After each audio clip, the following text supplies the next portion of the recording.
Eh bien, salut tout le monde. Donc aujourd'hui, on va voir comment utiliser une photorésistance, enfin du moins comment que ça fonctionne. Et voilà. Alors, pour ce faire, ouvrez l'IDE Arduino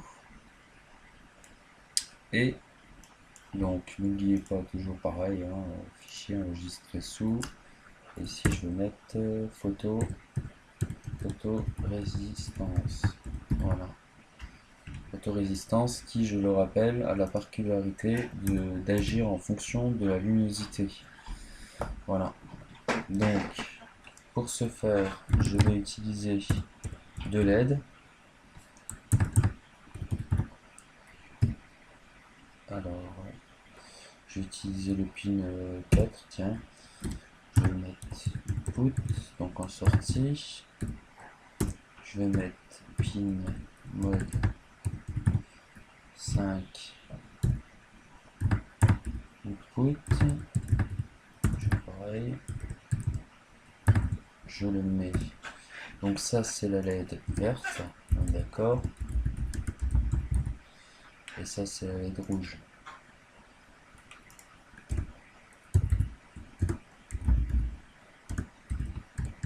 J'utiliserai en fait ce type de montage pour finalement pour passer ma main si vous voulez au-dessus de la breadboard et pour qu'il y ait changement d'état on va dire des LED finalement. Donc ce qu'on va faire c'est que donc ici dans le point principal donc il faut quand même en global il faut quand même que vous lui dites que qu'il y aura une constante de bol qu'on va appeler état. Je vais pas changer le nom, état, et puis finalement on va lui attribuer le port analogique, donc l'entrée analogique de l'Arduino, et je vais choisir dans mon cas A3, tiens, pour changer un peu, A3, voilà. La première chose à faire dans le programme, dans le programme principal, enfin dans la boucle, votre loop, la première chose à faire, c'est finalement de lire l'état, du capteur. Donc, ce qu'on va faire, c'est que on va faire état, état, est affecté de. Alors, donc là, ça fonctionnera pas parce que c'est une constante. Et une constante, c'est pas censé bouger, donc c'est pas grave. Alors, on va faire état analogue, analog read.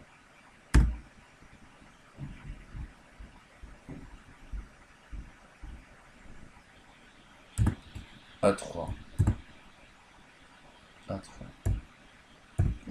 Donc c'est un peu de pas de sens ce que je suis en train d'écrire en fait. Non. Non.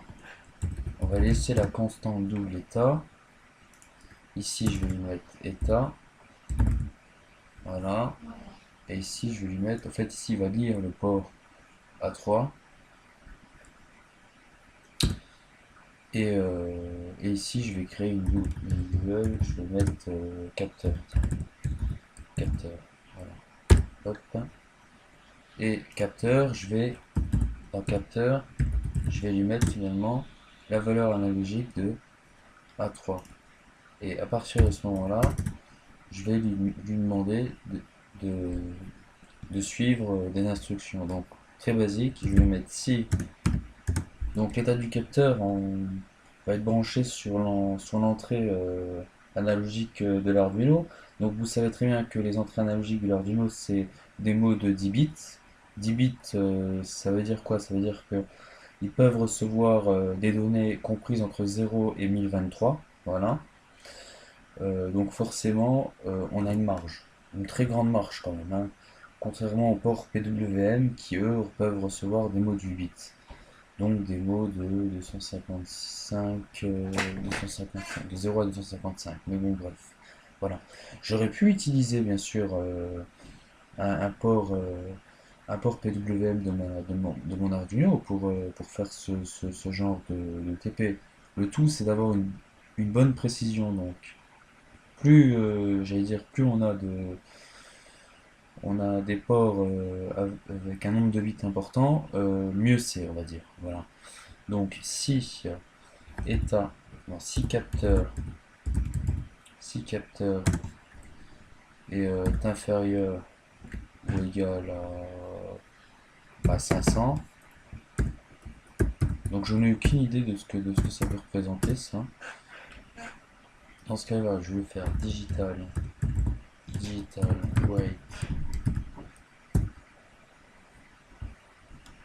weight, je vais lui mettre donc la LED verte, je vais l'éteindre, voilà, et la LED rouge, je vais l'allumer. Ça voudra dire qu'il y a une présence finalement. Et la LED rouge que je mets à 1.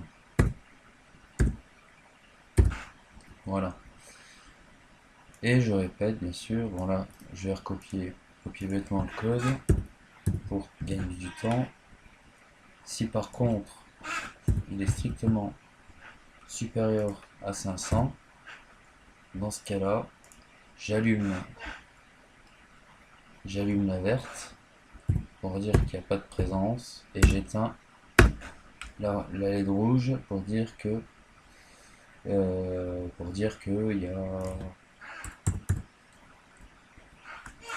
y a pas de présence. Voilà. Tout simplement. Donc, je m'arrête ici pour cette partie de code qui est très très simple. Et on se retrouve dans le montage. Donc on se retrouve pour le montage. Donc vous aurez besoin finalement de deux résistances 220 ohms. Vous aurez besoin également, je vous ai pas mis, mais vous aurez besoin de une LED verte et une LED rouge. Voilà, j'aurais dû les préparer avant. D'une LED verte et une LED rouge. D'une résistance de 10 kΩ. D'une photorésistance. Donc photorésistance qui se présente comme ceci. Hein. Enfin, le problème c'est qu'on voit pas bien, c'est dommage. D'une photorésistance, voilà. De la carte Arduino et de fil pour branchement. Donc passons tout de suite au branchement. Donc on va déjà se contenter de brancher les LED. Toujours pareil, on branche la résistance à la borne négative qu'on relie à la plus petite patte de la LED verte ou rouge, peu importe. Pour le moment, ça n'a pas d'importance. Voilà. Idem pour la... Alors. Idem pour la rouge. Voilà. On voit pas bien. Idem pour la rouge, ok. Voilà.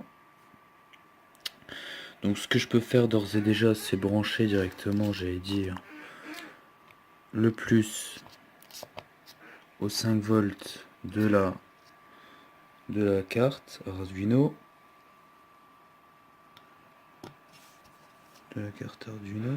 Voilà. La GND, la masse, le 0 volt, je peux le brancher tout de suite sur la breadboard. Donc j'espère que c'est bien mis, ouais. Voilà, hop, je le branche sur la breadboard. Je peux d'ores et déjà aussi brancher la patte plus, donc la plus grande patte de la LED verte sur... Alors, il faut juste que je regarde dans le code. Donc la LED verte c'était au pin 4, donc je branche ça au pin 4. Voilà. La LED rouge que je branche, elle, en pin 5. En pin 5. Donc juste après. Voilà. Et maintenant, on va s'attaquer à la photorésistance. Donc la photorésistance, c'est très simple. Vous la positionnez, qu'importe le sens où vous la positionnez. Mais il faut que vous la positionnez dans ce sens comme ça. Comme ceci. Parce que si vous voulez, ici, on va avoir notre résistance de 10 kilo ohm qui va relier notre photorésistance. Voilà. Et après, juste après, on aura ici, on va relier ici la patte de la photorésistance au plus, à la borne plus. Donc si j'aurais mis ma photorésistance comme ceci, ici, là, comme ceci, ça aurait pas marché. Pourquoi? Parce que tout simplement, c'est que les soudures au niveau de la breadboard, les soudures sont reliées. Que là, ils ne sont pas reliés, donc c'est complètement c'est un circuit bien fermé. Sinon, ça ferait un court-circuit, quoi. Voilà. Ok. Et après, ce qui me suffit de faire, c'est de finalement brancher entre la résistance et la photorésistance, de brancher finalement la lecture de mon capteur que j'ai branché en A3, en entrée A3 de sortie analogique de l'Arduino. Voilà. Donc, on va mettre tout ça proprement. Voilà. Donc, je vais compiler tout ça et puis on va voir exactement en temps réel ce qui se passe. J'ai pas testé avant, je sais pas exactement qu'est-ce qui va se passer. Donc voilà.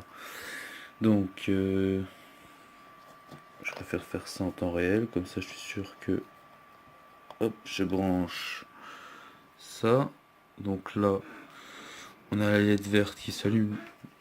Bon, c'est pas le bon programme.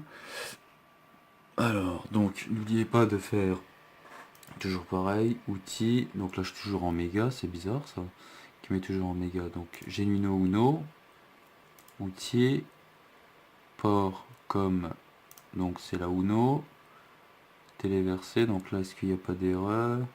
Non, je vois pas d'erreur. Non, non, ça va. Téléversé. On attend un peu et on va voir ce qui se passe. Donc compilation du croquis. Voilà. Hop, donc il téléverse, c'est très bien. Donc, est-ce qu'il agit en fonction? Eh ben voilà, voilà. Vous voyez que dès que j'approche finalement ma main sans toucher le capteur, dès que je rapproche ma main sur le potentiomètre, on a un changement d'état. Vous voyez? Voilà. C'est aussi simple que ça. Finalement, je pourrais ouvrir un port série, un moniteur série, pour voir finalement le l'état, on va dire, la lecture en temps réel de la photorésistance. Mais là, je sais que là, j'ai pas besoin, euh, vu que je suis dans une pièce, on va dire, éclairée artificiellement dans ma chambre, que voilà, donc que ce que ça agit, finalement, que le potentiomètre agit très très bien avec les valeurs que je lui ai données. Donc, quand le capteur est inférieur ou égal à 500, il m'allume la verte, donc c'est ce qui est le cas actuellement à mon avis. On doit être peut-être un peu plus. Et quand on est... Ah non, c'est ce que je dis. Quand on est strictement supérieur à 500, la LED verte est allumée, et quand on est inférieur à 500, la LED rouge ferme. Donc même si je mets maintenant mon petit doigt, il faut vraiment... Ouais, voilà. Vraiment le petit doigt, la petite ombre, on va dire, et ça fonctionne très très bien. Voilà. Donc c'est la fin de cette vidéo, j'espère qu'elle vous aura plu. N'hésitez pas à poster vos commentaires dans la description de la vidéo. Et à bientôt dans une prochaine vidéo sur l'Arduino. Voilà.